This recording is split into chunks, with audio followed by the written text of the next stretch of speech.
Hey guys, I'm finally back with another video. I know it's been 5 months, which is too long, I think, for as far as updates for this layout.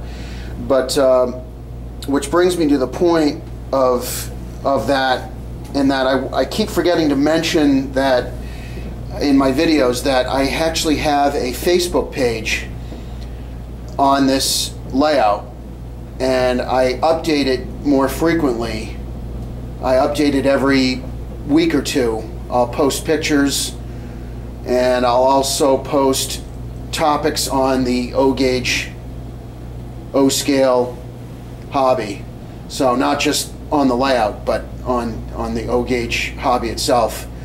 So I keep forgetting to mention this in my videos, that my Facebook page actually has more frequent updates on the progress of this layout, because I know it's been 5 months since I've released, since I've done the last video.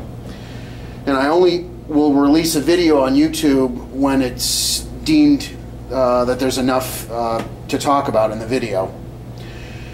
So the link to the Facebook page is down below in the description, and be sure to visit it, like it, follow it, whatever you want to do. So on to the topic of this video. Okay, if you haven't guessed already what the main topic of this video is going to be, it's going to be the backdrop. I've been working on this backdrop since pretty much building it the beginning of August, and I'm kind of embarrassed to say that it's taken me this long to do this backdrop, but I think it's turning out pretty well. I'm really no artist, so this is pretty much the best that I can do as far as the mountains are concerned. And I've only done part of the backdrop, and I did that purposely, that I wanted to show the different phases of the progress of the backdrop. So the backdrop spans all the way here, all the way back here, and it goes here, and then it goes actually back in the corner back here. And as you can see, the right here on the end is the bare masonite, and that's what I'm using for the material on my backdrops. And they're supported with some wood bracing in the back. I have the wood bracing screwed directly to the table, and if you go to my Facebook page, you'll actually see pictures of what the bracing looks like, the wood bracing that's holding it up, because I can't attach the backdrop. There's really no studs to attach the backdrop to, so I had to create wood bracing. So here is the masonite, the bare masonite, with the white I used to cover over the screws so that it's a smooth surface, the white patches on the masonite. And then over here is the primer. So I do one coat of primer on the masonite before I paint the sky blue.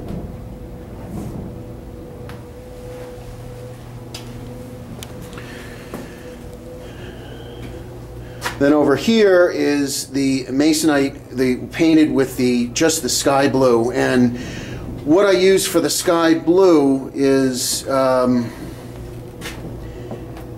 having trouble here, the camera's not focusing, there we go.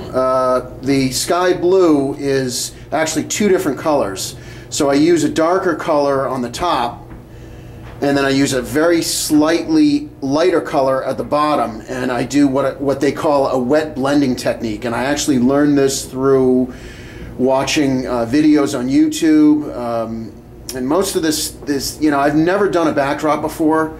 I've had previous layouts in other scales, but I've never actually built a backdrop. So this is something that has been a learning experience, and I've had to experiment.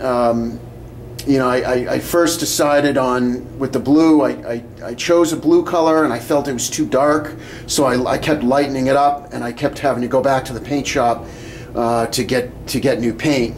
And I'm pretty happy with the blue. Some people I think would use a lighter blue, but I kind of like this, actually a darker blue. But I like the lighter blue. I think that's portrays a realistic sky. So over here is the clouds that I used, and again, if you go to my Facebook page, you'll see that I started painting clouds on the backdrop by hand, and I did maybe about I don't know, 10 feet of the backdrop. I actually did them all the way down on the end, and I wasn't really satisfied with how they looked. And you can see the picture of them on my Facebook page. They're covered over now because I didn't like the way that they looked. I wasn't completely satisfied, so I painted over with the sky. I covered them over and started over, and I ended up going with the New London Industries stencils, and these are the stencils that I use. This is what I got in the pack. See, it's called New London Industries, the clouds. And I started experimenting with them, and right away I loved the look. It was exactly the look I was looking for, and so I was really happy with it. So I immediately started painting the backdrop with these clouds, and this is the result of what you get. I think they look very realistic, and I didn't add any grays to them. It's just that the paint that I used is actually a spray paint primer.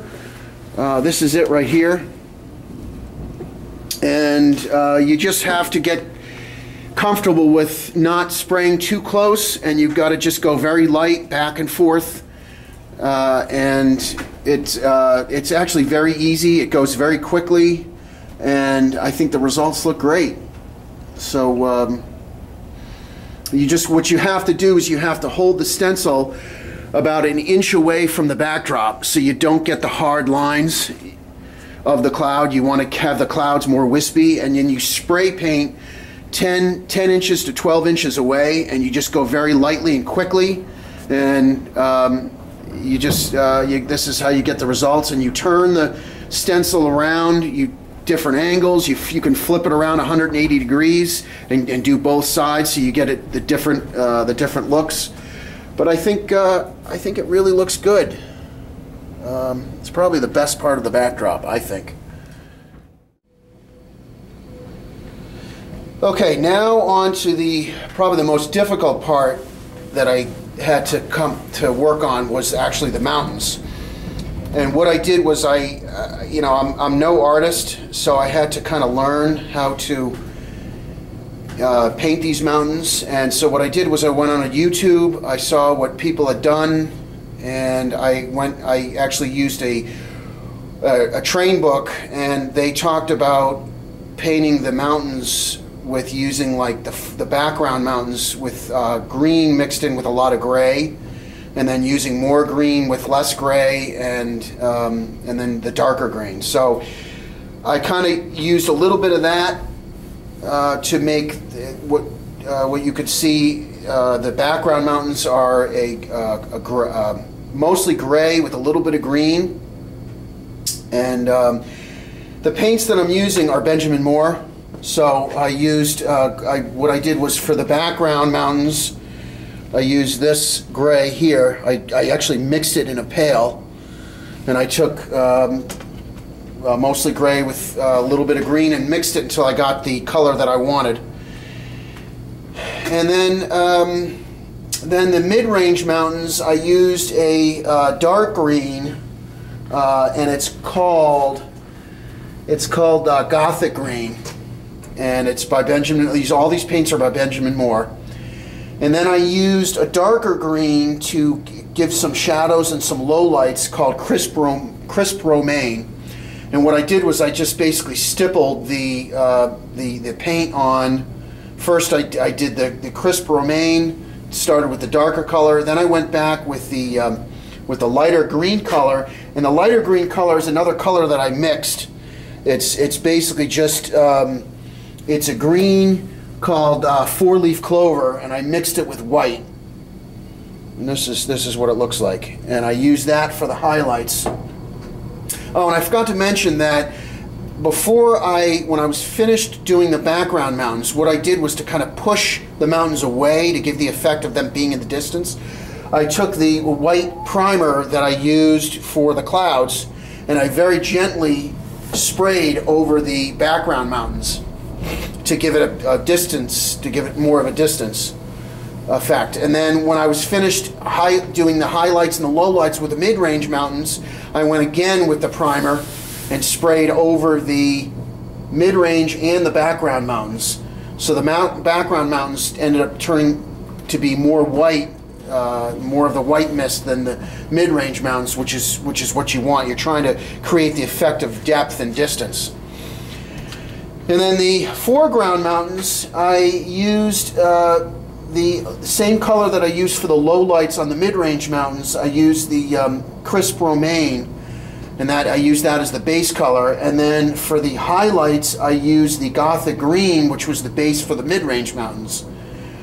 And then I used a little bit of black to give some shadowing effect on the foreground mountains. And when I painted the crisp romaine as the base color, I stippled the paint on the very top to make it like a jagged edge. I don't know if you can see it. I'll try to zoom in here, but it's got a little bit of a jagged edge to give the effect of the treetops.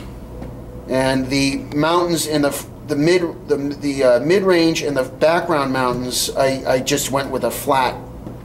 I didn't use any. I just used a flat line. I made the lines flat because they're more in the distance. So that's pretty much how I did the mountains, and I'm pretty happy with them. Again, I'm no artist, so this is pretty much the best that I can do. I really had to really experiment. You know, a lot of this is just like I said, I've never done backdrops, so I had to kind of learn as I've been going, but now I know how to do it. So what I'll do is I'll finish painting the mountains all the way down.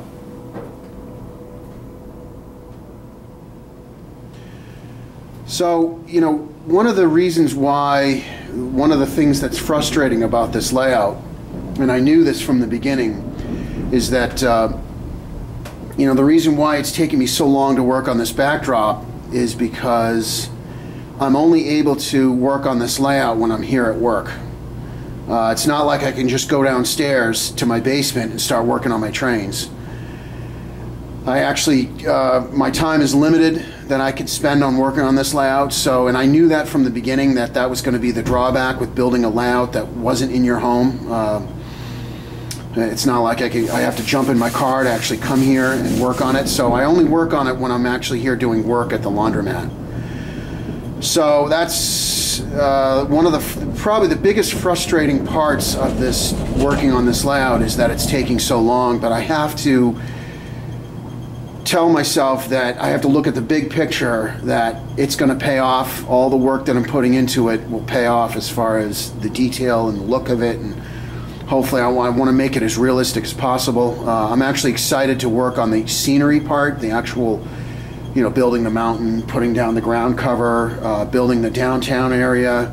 I really want to do a lot of detail work on this layout. So I just have to say to myself, it will pay off in the long run. And so now I guess what I want to mention is where the next steps I'm going to be taking, where I'm going to be going from here. So I wanted to finish up this video with what my next steps are going to be. So like I said, what I'm going to do is I'm going to finish painting the mountains, and they're going to go almost all the way down to the corner down here. And as you can see, the clouds don't go all the way to the corner, because in this corner I'm actually going to build a mountain. And so there's really no point in painting anything if it's going to be covered over the mountain. I'm going to use the pink foam, the 2-inch thick pink foam, to create the mountain. So I'm going to have the mountains come all the way down to meet where the mountain's going to come out. And then over here, I'm just going to have blue sky with clouds.